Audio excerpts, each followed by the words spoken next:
Så nå vi her, og jeg har fått stilt 3 spørsmål. Jeg må jo bare komme med en bekjennelse at jeg en teknooptimist. Her jeg står. Så det sagt. Skal vi se. Vil han ikke høre på pappa når han her? Ja. Så det første spørsmålet jeg har fått hva kunstig intelligens betyr for mitt fagområde. Og kort sagt så det at den skaper snarveier som vi ikke tidligere hadde. Den gir oss kanskje jeg bare flytter meg til maskinen her.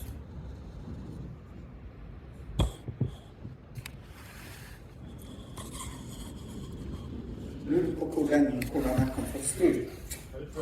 Ja.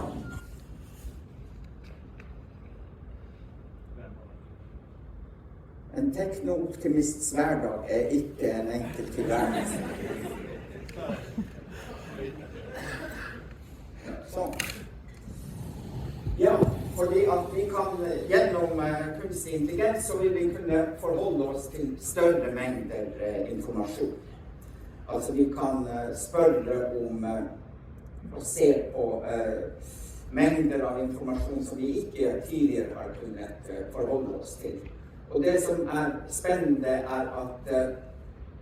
at plutselig så har vi fått noe som vil kunne trekke sammenligninger og sammenstille saker som vi kanskje ikke tidligere har gjort. På jussens område, vi har jo masse store tekster, mengder av regeltekster, mengder av avgjørelsestekster, sånn at mitt eksempel jo at man ved hjelp av kunstig intelligens vil kunne lese 100 dommer og så prøve å finne mønstre som går igjen i disse dommene, og som man kanskje ikke med sitt menneskelige øye umiddelbart kunne identifisere. Så det det første spørsmålet, betydningen. Og så det andre spørsmålet, ser du noen muligheter eller spesielle utfordringer innenfor ditt fagområde ved bruk av kunstig intelligens? Og da jo mitt svar at vi har kommet i Askeladden sin situasjon. Dere husker kanskje dette eventyret med Askeladden og disse hjelperne, og så spesielt den der hjelperen som færer og henter en bøtte vann på verdens ende. Og det på et vis det kunstig intelligens at det den hjelperen som klarer å springe frem og tilbake fra verdens ende og løse den og den knuten som vi har. Og den letter jo da arbeidet vårt. Jeg tenkte på å bruke et eksempel fra vår egen pensumslitteratur i urfolksrett. Jeg har tatt utgangspunkt i Mathias Åhrén sin bok Indigenous People's Status in the International Legal System, som jo en engelskspråklig bok, men ikke veldig viden kjent. Og så spurte jeg ChatGPT, kan du lage en oppsummering av den boka? Spurte jeg, give a summary. Og der får jeg en slags oppsummering. Og så går jeg videre og så sier jeg at gi meg en oppsummering av første kapittel i den boka. Og den leverer meg en oppsummering. Så tar jeg et av temaene og så spør jeg explain the role of international law in protecting the rights of indigenous peoples, including the various international instruments that have been developed to address indigenous issues. Og så får jeg en forklaring der. Og på den måten så kan både jeg og studentene ha noen snarveier som gjør at man kan lese pensumtekster på en mer offensiv måte.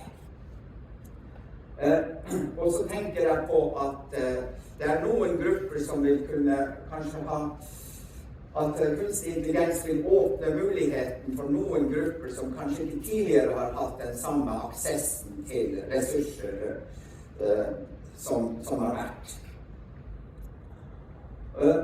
Så når vi så tenker på hva utfordringene består i, og man kan si at verdien av den kunnskapen som ChatGPT kan ta oss og dikte opp referanser, har vi lært, og at den kan bære på biaser, har vi lært, sånn at vi må forholde oss til den som vi forholder oss til vår kloke nabo.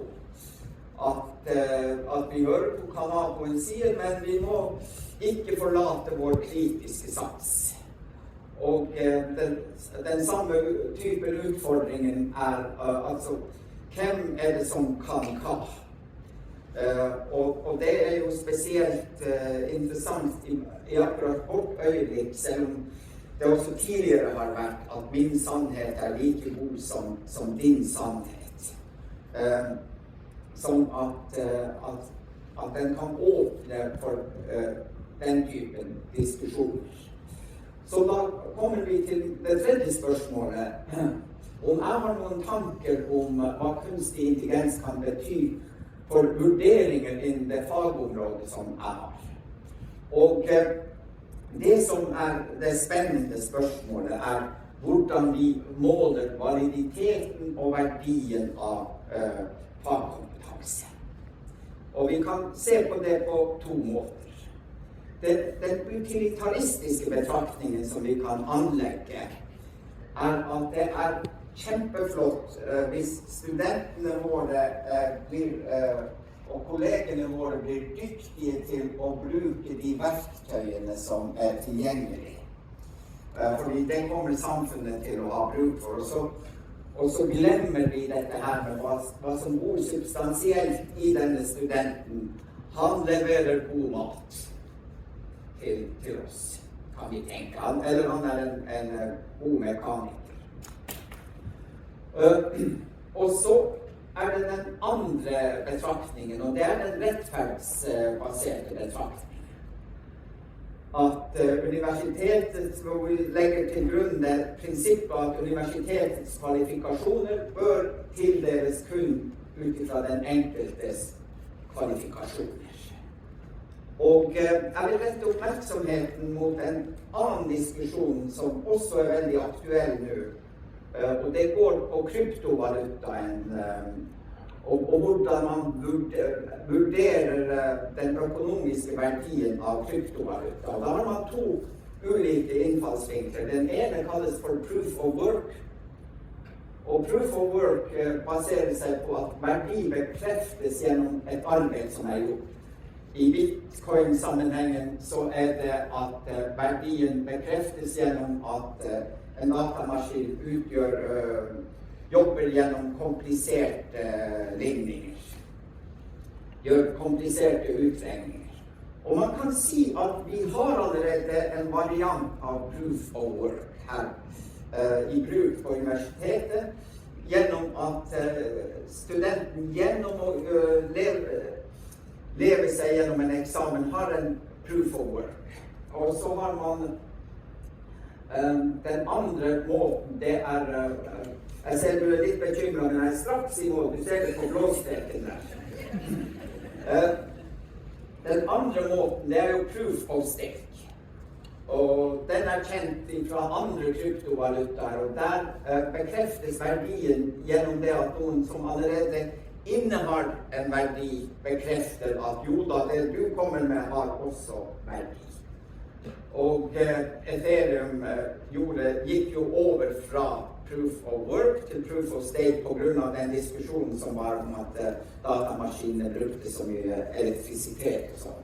Og man kan si at vi har allerede en variant av proof of stake her på universitetene, gjennom at eksamensbesvarelser, de vurderes jo av folk som allerede besitter den kompetansen som har, og likeledes fagfellevurderingen. Sånn at for oss jo ikke denne situasjonen så dramatisk, fordi at vi skal jo prøve å få oversatt, for jeg tenker at hvis vi velger å prøve å oversette proof of work, proof of stake-diskusjonen til dette her med hvordan vi skal kunne møte kunstig intelligens på en konstruktiv og offensiv måte, så tenker jeg at vi vil gjøre universitetet til en god plass å være, og verden til en litt varmere sted.